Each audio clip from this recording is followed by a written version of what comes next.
Okay, so today's lesson is going to be about understanding head movement.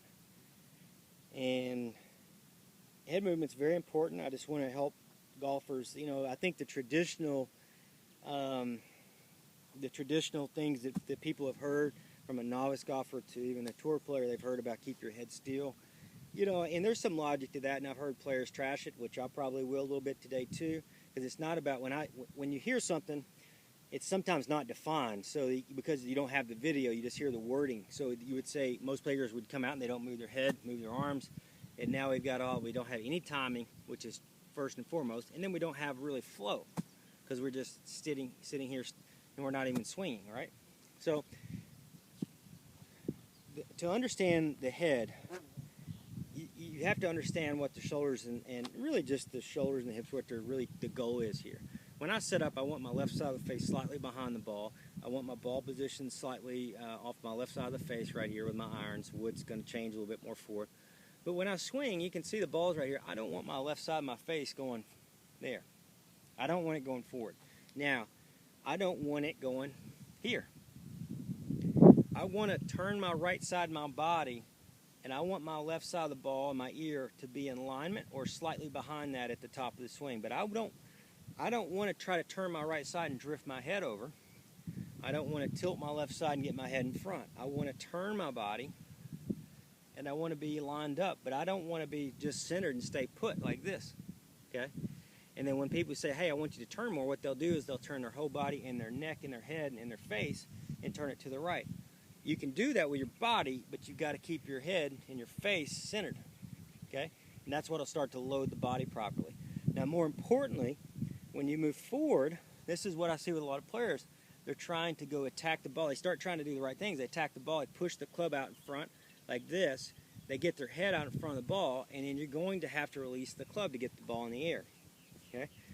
And so you won't have true lag. You won't have true timing. You won't have all those things that you can be really good at. When you're here, you want to unwind in a circle. So take this left hand like this, unwind, and allow your right to go into the grip alignment point. So you would do this maybe 10 times. Just like that. Now when you unwind, notice I'm not doing this, please. I'm just gently, that hip, you can still see my hip. And you can't see my hip and I've twisted, that's crazy.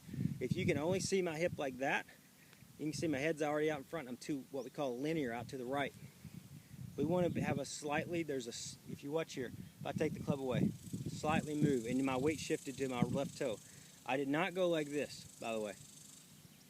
And those are important to know because these are real things that we have seen in the academy over 23 years where players don't even do the patterns right, even without a golf club. They do this is a Tai Chi, but that would be a reverse bear, which is a no-go. That's an evasive movement in Tai Chi or in Qigong.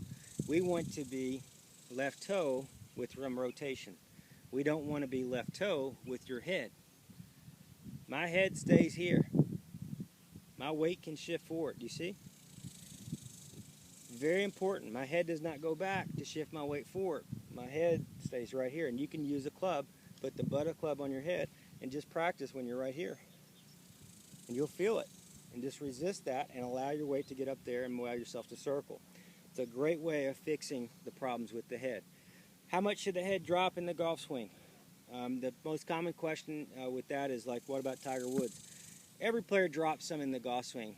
You can see them where they'll drop. They'll change levels to 3 or 4 inches in the golf swing. So when they get into the float zone in here, they start to sink slightly and they start to make the circular movement and then this part right here, right? What you don't want to see is you get here and there's a violent drop down, and especially in front of the ball. And that's what Tiger has had some of that in the last few years, this being year 2015, because this may not be relevant in 2016, 17, and forward. But in the past couple of years, Tiger's had some of this, and he knows it. He's been out here in front, and he's really dropped levels, and he's got stuck, and he has to work up and away and back, and has his issues. How much should you drop? It's not about dropping.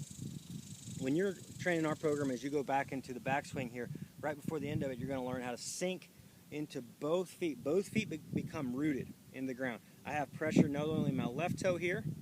You can say, well, look, it looks like your weight's on your right toe. I have force in my left toe down, straight down, not this way, down. And I have force down, okay? And when I start to sink, my head's going to change. I'm going to go from this height to this height, and then when I circle, I'm going to stay that height and strike, and then it'll probably come up through natural momentum and natural force. Not a thought. I certainly don't I don't ever think of dropping my head and then here. But you know why? Because, again, it goes to verbiage versus what you see. Use your eyes when you're watching this. Use your eyes. Use your senses. Don't see the words and say, okay, well, he drops 4 inches. What did that do? That killed the chi flow, okay? You want to make it a flow. So yeah, I changed directions gently and softly, and sure did. I changed levels and went from, maybe 3-4 inches. Not measurable. I'm not trying to. If you stay the same height, that's not real good. You're going to want to go here, and you want to sink and lower yourself slowly and gently, but don't rush like in our float. It's not about rushing here. Slow yourself down. You have plenty of time, and then gain momentum like we've talked about, okay? So the head movement is really simple.